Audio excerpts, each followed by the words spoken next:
Hey everyone, and welcome back to the One More Book podcast. This is Florence, and today I'm doing a very interesting challenge, something very different for me. We are diving into a very specific and very prominent color in my collection, the color green. I'm not the biggest fan of green. I don't own actually much of green in my wardrobe. But funnily enough, I have a lot of books that have either a green cover or a green spine. So this challenge came up because I am part of another challenge on Instagram by the Indulgent Bibliophile, or she's called Amin. She's a very, very amazing book influencer based in Lagos, in Nigeria. And she does this challenge every year of like a whole month of different challenges. So one of them was to share a book that has a green cover or a green spine. So these are the books that I found in my collection. So I just thought, let me go ahead and share them with you, the titles and also maybe a short synopsis about them.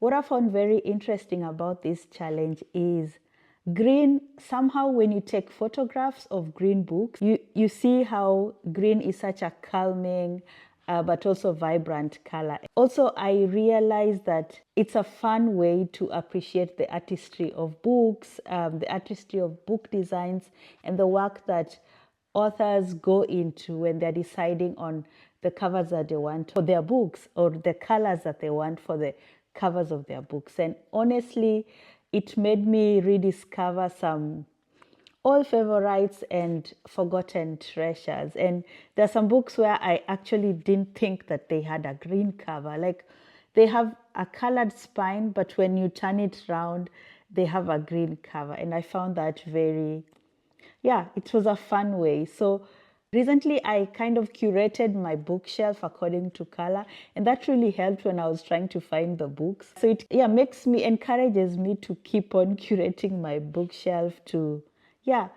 just help me have a very uniform a uniform bookshelf. So let's dive into this lush literary landscape. The first one is Dear Ijawele, a feminist manifesto in 15 suggestions by Chimamanda Ngozi Adichie.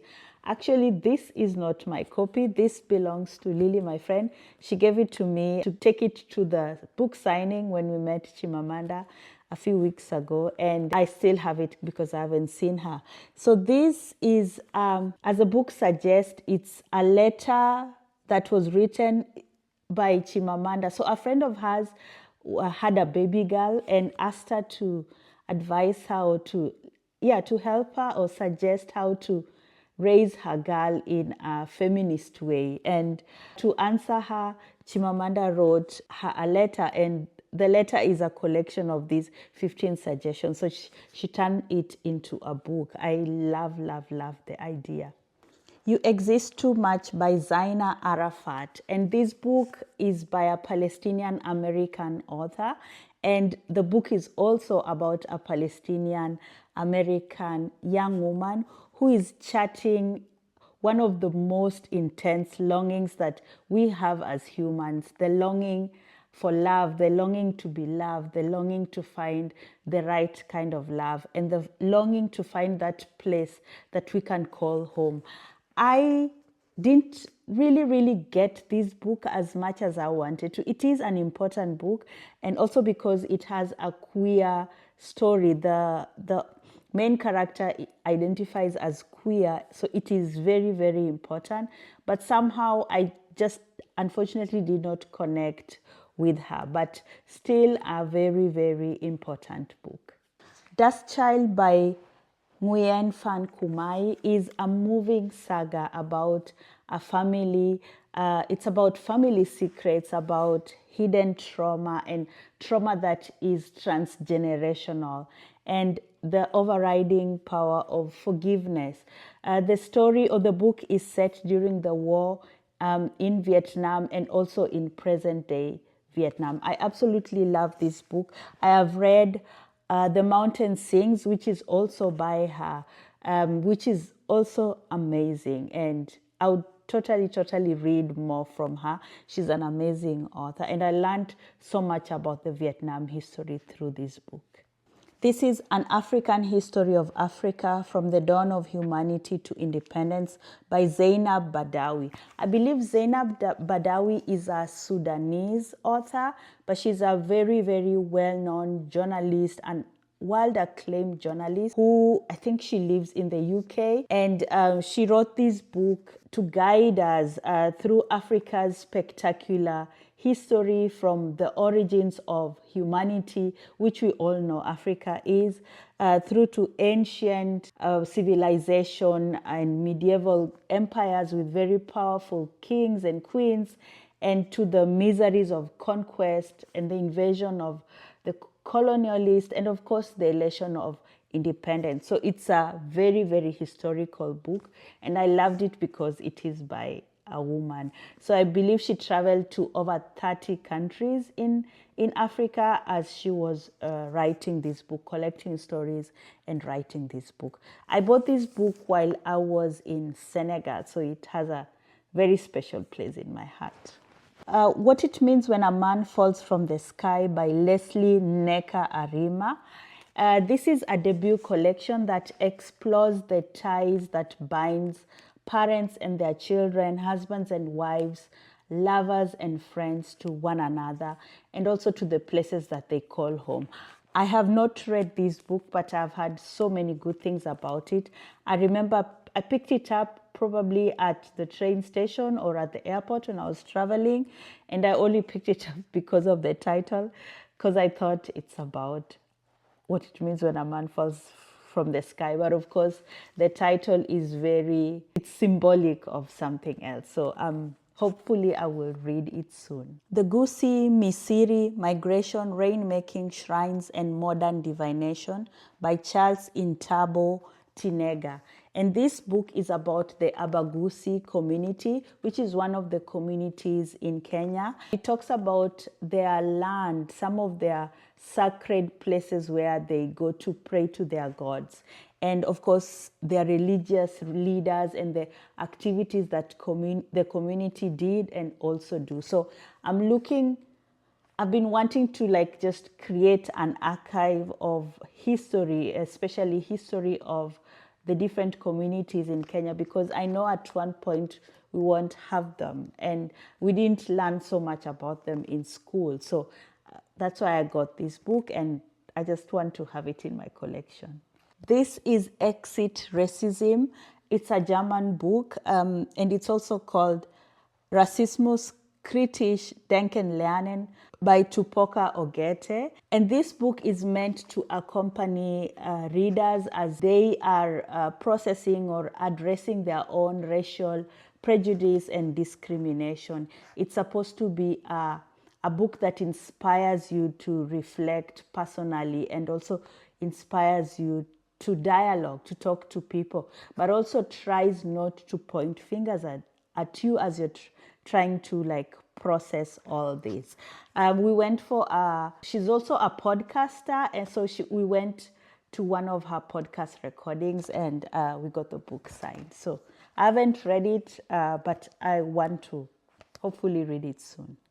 Annie John by Jamaica Kincaid is a haunting and provocative coming-of-age story of a young girl called Annie John, who is growing up on one of the Caribbean islands, Antigua, and it really delves into the loss of childhood. I love this book. I love Jamaica Kincaid's writing, and there's just something so beautiful about a book that is written with the point of view of a child as they are growing. It starts as they are innocent, and then as they grow and they grow into their character. I love. I enjoyed reading this book. For Such a Time as This by Shani Akila is a stunning collection of short stories that follows different young people, Black British young people who are living in London. And it explores friendship, it explores love, romance, family, community, and independence. It's a very, very cute collection of short stories. A Certain Amount of Madness, The Life, Politics, and Legacies of Thomas Sankara, edited by Amber Murray. This book examines one of Africa's most important anti-imperialist leader of the late 20th century, Thomas Sankara, and his political philosophies and legacies that are still very, very relevant today. I have read one of his other books where he talks a lot about the struggle for freedom and putting women first in the struggle for freedom, and I absolutely loved that book. So I'm very interested to read more about his thoughts. The Third Life of Grange Copeland by Alice Walker. This is the first novel ever written by Alice Walker, and it recounts the lives of 3 generations of a black family living in Georgia. And in this book, Alice Walker explores the connection between brutal, dehumanizing, and economically crippling racism and brutal, degrading, dehumanizing, and crippling domestic violence. This book is heartbreaking, but as heartbreaking as it is so beautiful, but also so important. I remember reading these. I bought these when I went to Dakar, Senegal, and when I went to Share Alpha Books, which is one of the, I think the only independently owned bookstore in Dakar. And the owner, Angela, I interviewed her for our podcast, and I asked her which book would she recommend, and she recommended this. She said that every woman should read this book, especially those who have not yet partnered. She was just like, read this book before you partner. Maru by Bessie Head is about a young woman called Margaret. She is an orphaned Masarwa girl who moves to a small village called Dilepe. She goes there to teach. She's a teacher, so she goes to this village in Botswana to become a teacher. But she is traumatized and surprised when she is treated as an outsider by her own people. This is an important book. Bessie Head is an amazing author. Unfortunately, I did not like this book. I really struggled with it, but maybe because I bought the German copy. So I'm hoping to read it again in English, because what she writes is so important. I just didn't connect well with it. So I will give it another try.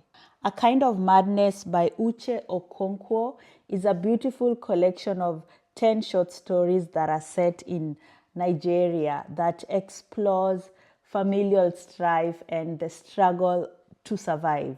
And it has totally different stories, some that are heartbreaking, some that are very funny. A one-eyed chicken, a chimpanzee that is forgotten in a cage, a tormented young girl, a daughter who is trying to find the link to her past life. It's so many different stories, but just so breathtakingly beautifully written. I really enjoyed reading this. This is Syokimau, which is part of the Shujaa stories. Shujaa means brave in Swahili. So it's like like a collection of different graphic novels or graphic novels about Kenyan superheroes. And Syokimau is said to be one of the greatest Kamba prophetesses. So Kamba is one of the communities in Kenya, and Syokimau was one of the greatest prophetess from this community. And she is said to have prophesied the coming of the invaders, who are the colonialists, in this case, the British. And of course, she also prophesied the building of the railway line, and both of these things happened. So I'm really looking forward to reading this. And you can see the pictures. It's so beautiful. I hope to collect all of them one day. Another book by a Kenyan author and one of Kenya's founding fathers and Kenya's first president. This is Facing Mount Kenya by Jomo Kenyatta, and this is defined as a piece of anthropological literature about the Agikuyu community, which is one of the greatest tribes of contemporary Africa and one of the biggest tribes in Kenya. So it just goes into their customs and their religion, what they believed in, and their culture. And it's very, very interesting. So much that I'm learning about the Agikuyu community that I never knew. So this is also part of my archives. Nervous Conditions by Tsitsin Dagarenba is defined as a modern classic in African literature. It brings to us the politics of decolonization theory, but of course with the energy of women's rights, which is so important because there is no freedom. There is no freedom from colonialism and neo-colonialism without freedom for women. So I absolutely loved this book. How to Write About Africa by Binyavanga Wainaina, who is said to be one of the pioneering voices of African literature. This is his posthumously published collection of essays that highlights his biting satire and his subversive wisdom on topics ranging from travel to cultural identity to his sexuality. I loved his writing. So sad that he's not there anymore, but it's so good that we have his writing. So this is another one that came very, very highly recommended. Mr. Loverman by Bernardine Evaristo is a groundbreaking exploration of Britain's older Caribbean community, which explores cultural myths and fallacies, and it just shows us how deep and far-reaching the consequences of prejudice and fear can be. I loved Barry. This is one of my favorite books ever. Barry is a problematic character. He is mischievous and cheeky but also downright lovable. I really enjoyed reading this book. It is also a series which you can watch if you have access to BBC UK. Next is Guerrilla Incursions into the Capitalist Mindset, Essays with Focus on Kenya between 1979 to 2023 by Shiraz Durrani. Shiraz Durrani. And this is a treasure trove of truths that have so far been obscured and hidden by the information vacuum created by capitalism and its sister imperialism. I love this collection. I will always read it. So many gems in here. So much history that is in here that you can't find anywhere. So this is also an addition to my archival collection. Another book by the same author is Kenya's War of Independence, Mau Mau and its Legacy of Resistance to Colonialism and Imperialism from 1948 to 1990 by Shiraz Durrani. And this is said to be an outstanding Marxist analysis of Kenya's little studied war of independence, one of the first anti-colonial wars in Africa. These are all those things that we never learned in school, and I am now learning them. And I'm so happy. I'm so excited to read this. And then last but not least is Made Whole, the Practical Guide to Reaching Your Financial Goals, which is a workbook to the book Get Good with Money. This is by Tiffany Aliche, the Budgetista, who is an amazing financial educator. And this book is the ultimate hands-on workbook for anyone who is looking to get their finances in order, from budgeting to investing and everything in between. I loved reading Get Good with Money, so I had to get the workbook. I haven't started working on it yet, but it's something that is a process. So I'm hoping to start it next year, like as a new year resolution to really, really work on my finance. Wow, that was a lot of green. It's amazing how many different shades and styles of green covers that I have found that I own, and how many incredible stories and so much information that is hidden behind them, and just amazing. So this challenge really, really made me appreciate of course, the visual aesthetic of my collection, but it also was a fantastic trip down memory lane with some of these reads, and like a reminder to me of all the amazing reads that I have ahead of me. What about you? Do you have a favorite color for book covers? I think mine is red. So hopefully I will do another one with red covers. What is yours? Or perhaps do you have a secret collection of another different color of books that you'd like to share with me? Let me know in the comments below. If you enjoyed this journey into my green books, please give this video a thumbs up, subscribe if you haven't already, and hit that notification bell so you don't miss my next video or the next episode.